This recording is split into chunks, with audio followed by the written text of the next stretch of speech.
시청자 여러분 안녕하십니까.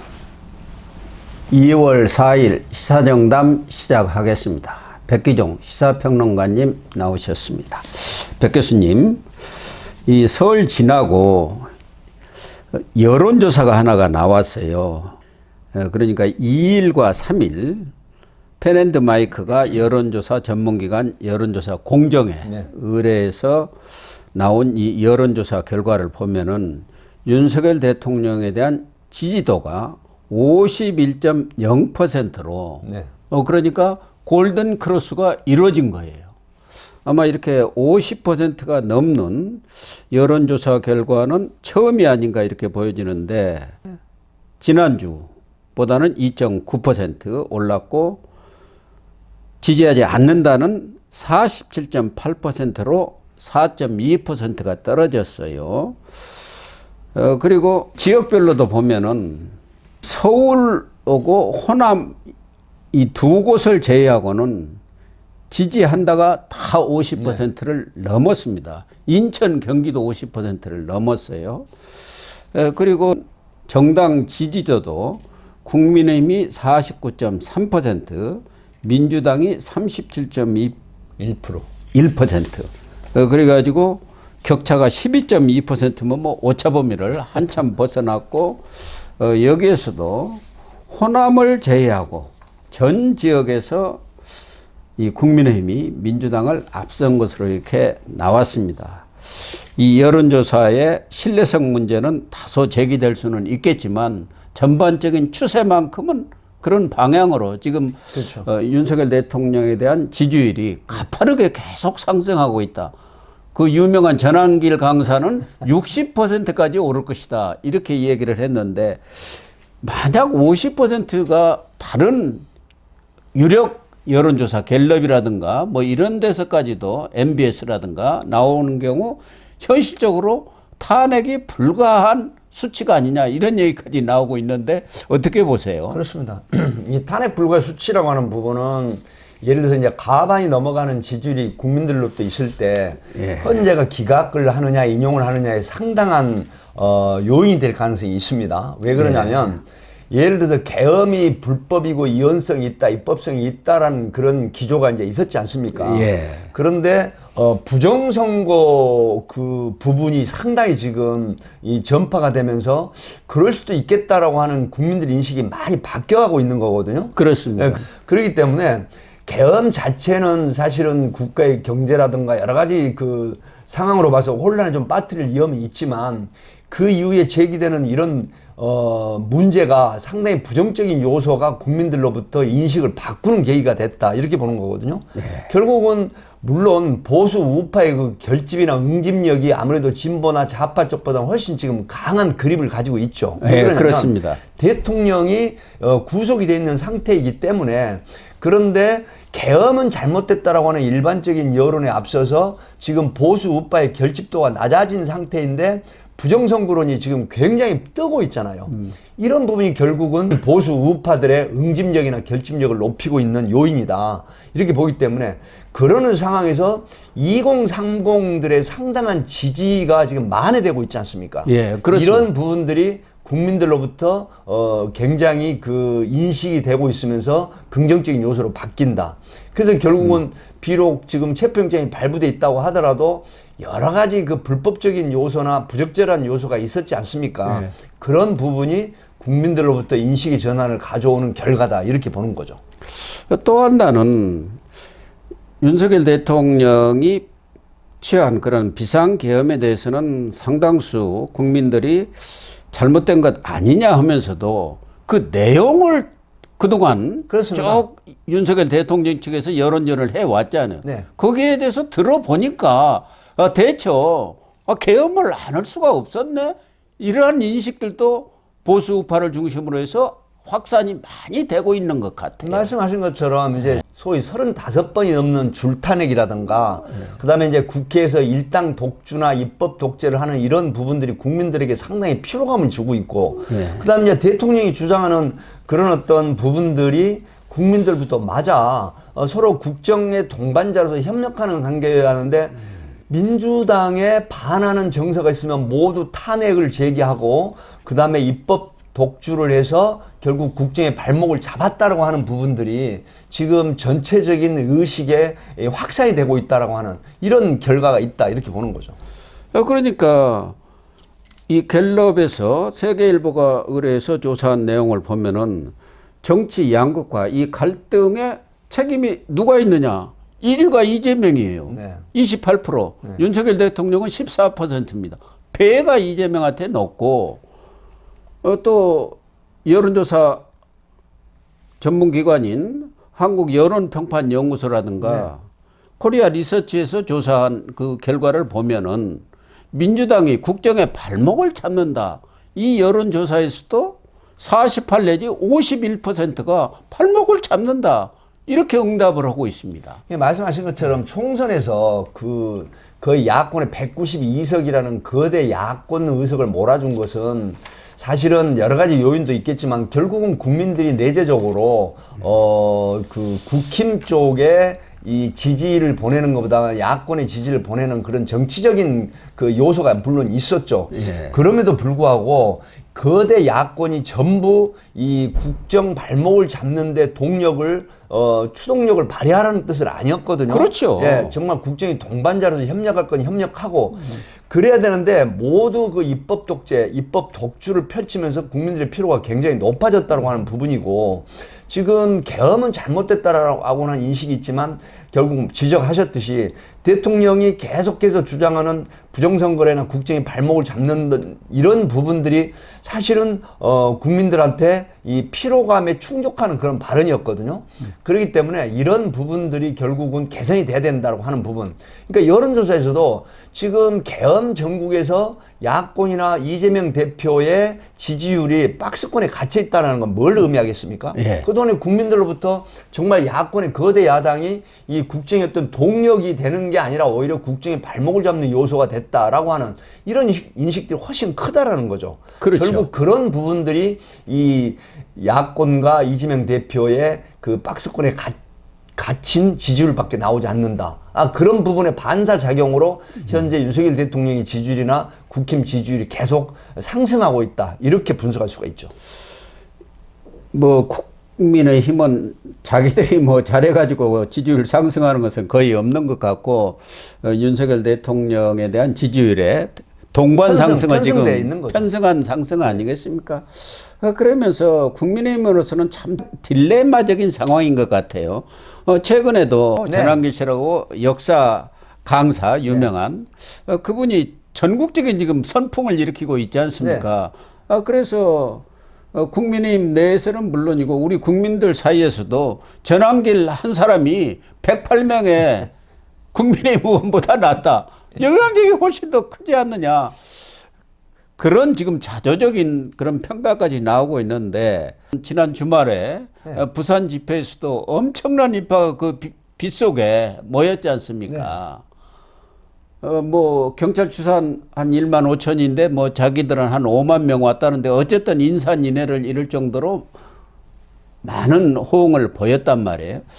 그러다 보니까 국민의힘 입장에서는 윤석열 대통령도 마찬가지지만 이런 전환길 씨라든가 이런 주장에 적극적으로 동조하기도 참 어렵고 선을 긋지 않을 수 없는 측면이 있다. 전환길 씨는 이 계엄령에 대해서는 계엄령이 아니라 계몽령이다. 이렇게 하는데 당에서는 그 계엄은 잘못된 것이다. 이렇게 선을 긋고 있는 거고 그러나 탄핵하는 것은 반대다. 그러니까 당 자체에서도 좀 모순이 있는 그런 상황이니까 전환길 씨의 이러한 이 선풍적인 인기에 거리를 두자니 좀 문제가 있을 수 있고 너무 가까이 하면 또 야권에서 극우 프레임을 씌워버리고 이러니까 참 국민의힘으로서는 어정쩡한 그런 입장이 아닌가 그런 생각도 들어요. 사실 국힘에서 이제 투톱이라고 하는 권영세 대표나 그 권성동 뭐 원내대표가 이제 그 나경원 의원하고 함께 뭐 면회를 가서 접견을 30분간 하지 않았습니까? 예, 윤 대통령 했죠. 어찌됐든 간에 이제 그 한국사 일타 강사인 전환길 씨가 지금 지난 1일 날 부산역 집회, 사실 경찰 추산은 1만 3천 명인데 예. 이 어떤 지금 돌풍을 일으키고 있냐면 그동안에 상당히 그 도외시됐던 부정선거 의혹에 대한 이 부분들이에요. 예. 이 부분들이 지금 그 2년 전에 국정원에서 선관위를 이제 그 보안 점검을 했을 때 뭐 해킹이라든가 조작에 무방비 노출돼 있다라고 하는 그런 평가가 있었거든요. 예. 이런 부분들이 상당히 지금 현실적으로 다가왔다는 얘기죠. 그래서 뭐 유튜브 채널 그 전한길 씨가 운영하는 유튜브 채널에 이틀 만에 121만의 그 접속이 있었어요. 수백만 뭐 접속이 있는 모양이에요. 뭐 121만의 접속이 이제 이틀 만에 있었는데 물론 이런 부분들은 지금 보수 우파 쪽에 갈증을 해결하는 정말 사이다 같은 그런 발언을 하는 요소도 물론 있습니다. 예, 맞아요. 그러나 그럼에도 불구하고 이런 부분들이 과연 의혹으로만 묻어둘 것이냐라고 하는 부분이고 국힘이 지금 딜레마에 빠져 있다는 건 사실입니다. 왜 예. 그러냐면 국힘도 현재 저 조기 대선에 관련해서 상당히 촉각을 곤두세우고 있거든요. 왜 그러냐면 이재명 대표나 더불어민주당에서는 이미 그 우클릭을 하면서 조기 대선에 로드맵을 지금 이미 작성하고 있는 예. 상황이거든요. 그렇죠. 그렇다고 하면 만약에 가설로 해서 헌재에서 6명의 헌재 재판관이 인용을 해버리면 이게 이제 대통령직이 파면이 되는 거 아니겠습니까? 그렇습니다. 그러면서 윤석열 대통령은 내란 우두머리의 혐의로 지금 경찰에서 형사재판. 기소를 했기 때문에 그렇게 되면 또 유죄 가능성이 굉장히 높아져요. 예. 파면이 되면은 이런 상황이기 때문에 보수 우파들의 어떤 그 우려라든가 그 다음에 상당히 심각한 그런 어떤 그 위기설 이런 부분들을 잠재우는 게 지금 전한길 씨의 한국사 일타 강사의 부르짖음이거든요. 여기에 지금 굉장한 호응을 하는데 일반적인 국민들 중도파에서는 계엄이 잘못됐다라고 하는 인식이 상당히 많습니다. 그리고 탄핵에 대해서도 그렇죠. 찬성하는 예, 여론이 여론이 한 좀 더, 60% 이렇게 돼. 우세가 하기 때문에 6대 4, 뭐 5.5 대 4.5 그렇죠. 이렇게 된다. 그런 상황에서 국힘 입장에서는 만약에 헌재에서 인용이 됐을 때 뭐 흔히 말하는 아스팔트 우파에 합류를 했을 때 강성 구구 지지층만 바라보고는 대선에서 승리할 수가 없거든요. 그러니요. 이런 부분에 딜레마가 있지만 적절하게 이 대응을 하는 그런 어떤 방법이 필요한 시점이다 이렇게 보는 거죠. 그래서 참 딜레마적인 상황인 것 같아요. 전반적인 국민적 여론이라든가 또 윤석열 대통령에 대한 이런 지지 열풍 이런 것을 외면하자니 정말 어렵고 그렇다고 이런 광장 정치와 만약에 결합이 돼버리면은 말씀하신 대로 조기 대선이 치러질 경우 과연 중도 세력들을 그렇습니다. 끌어올 수가 있겠느냐. 그게 쉽지 않죠. 예, 그게 쉽지 않다는 것이죠. 그리고 또 이제 특히 그 요즘 올라온 글로벌하고 뭐 인터넷 발달이라든가 그다음에 유튜브라든가 이제 이런 부분의 영향력이 상당하지 않습니까? 예. 근데 특히 이제 그 우리나라 민도가 굉장히 높은 수준에 이르러서 어떤 해외 그 외신이라든가 해외 언론의 이 분석이라든가 이런 부분이 상당히 또 좌지우지합니다. 예. 그런 부분이 영향력이 있기 때문에 아마 극단적인 그런 어떤 구구 강성 지지층에만 이 기대서 밀접한 그런 상황이 유지가 됐을 때 과연 이 보수라도 합리적인 보수라든가 중도 우파들은 여기에 공감을 하지 않는 요소가 분명히 존재를 합니다. 그렇기 때문에 여기에 대한 적정한 대응이 필요하다는 게 지금 시점의 국힘의 딜레마이죠. 그러니까 3일 날 말씀하신 대로 국민의힘 지도부가 윤석열 대통령을 30분간 면회를 했어요. 거기에 이제 나경원 네. 의원까지도 같이 참여를 했는데 두 지도부는 뭐 면담 후에 바로 떠났고 나경원 의원이 설명을 좀 했어요.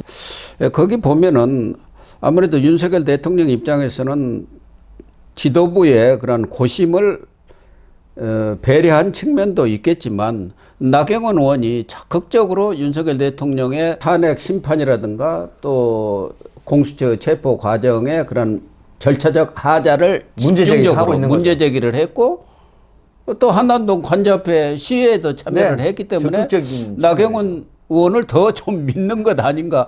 그러니까 나경원 의원은 신청도 안 했는데 같이 오라고 했다는 거 아닙니까? 그리고 발표도 나경원 의원한테 시켰는데 그 내용을 보면은 윤석열 대통령이 너무 또 자기 어떤 그 생각에만 빠져 있는 것이 아닌가 하는 그런 느낌도 들어요. 윤석열 대통령이 이제 뭐 나치 정권도 선거로 정권을 획득했다 이제 이렇게 얘기를 했고, 그다음에 2030들이 돌아와서 다행이다. 아, 뭐 그러면서 이제 그 당이 좀 일치 단결해가지고 그 여론전에 좀 이런 어떤 호응도를 좀 높여라는 의미가 이제 있었더라고요. 그러니까 당도 좀 나서 달라. 그렇죠. 그 얘기인데 그게 좀 당으로서는 껄끄럽기 때문에 지도부는 먼저 떠나버린 것 아니겠습니까? 사실은 이제 그 권성동 대표나 저 원내대표나 권영세 대표도 사실은 그 부분에 당 차원의 지도부가 접견을 간 게 아니다라고 하는 걸 선을 그었었잖아요. 예. 국힘 지도부 전체가 윤석열 대통령의 접견을 해서 당과 일치 단계라는 모습을 보이는 것은 뭔가 좀 앞으로 향후의 선거에 대비해서 상당히 좀 어려운 그런 지경에 올 수 있다는 예상을 한 것 같아요. 그럼에도 불구하고 나경원 의원 같은 경우는 사실 정치적인 야망이 굉장히 많은 분입니다. 아직까지도. 그러면요. 뭐 서울시장 도전이라든가 여러 가지 또 다시 그 향후에 있어서도 여러 가지 그 당 대표로서의 어떤 위상을 예전에도 했었지 않습니까? 이런 부분들이 정치적인 야심이 있지만 그럼에도 불구하고 서울법대 동문이면서 또 판사 출신 아니겠습니까? 이런 부분이 그 지지자들 내지는 국민들에게 상당히 각인이 돼 있는 그런 부분에 윤석열 대통령이 방점을 찍은 게 아닌가 싶습니다. 어쨌든 윤석열 대통령의 지지율이 이제는 이제 50%까지 돌파를 해버리는 그런 상황 속에서 국민의힘이 뭐 탄핵 심판의 결과가 나오지는 않았습니다만은 조기 대선을 전제로 한다고 한다면은 윤석열 대통령과 관계 설정을 어떻게 해야 할 것인가, 이게 앞으로 국민의힘 지도부 또 국민의힘 전체가 풀어나가야 할 상황 아니겠느냐. 그렇습니다. 국힘 쪽에서는 지금 각 지구당 쪽에다가 5개의 그 정책 발굴을 하라라고 하는 어떤 조기 대선의 로드맵에 부합하는 그런 또 그 지시를 하달하기도 했거든요. 그래서 이게 만약에 이제 파면이 인용이 되면 대선 자료로 쓰고 그렇지 않으면 입법 취지로 활용을 하겠다라고 하는 공문에 단서 조항을 달기는 했습니다만은 어쨌든 국힘으로서는 딜레마적인 요소가 분명히 존재합니다. 그러나 이제 여러 가지 지지율이라든가 또 특히 현재 같은 경우는 이 정치적인 사안에서 여론의 추이에 굉장히 좌지우지되는 경향이 있었거든요. 이런 부분에 이 국힘의 전략이 필요한 시점이다 이렇게 봅니다. 그렇습니다.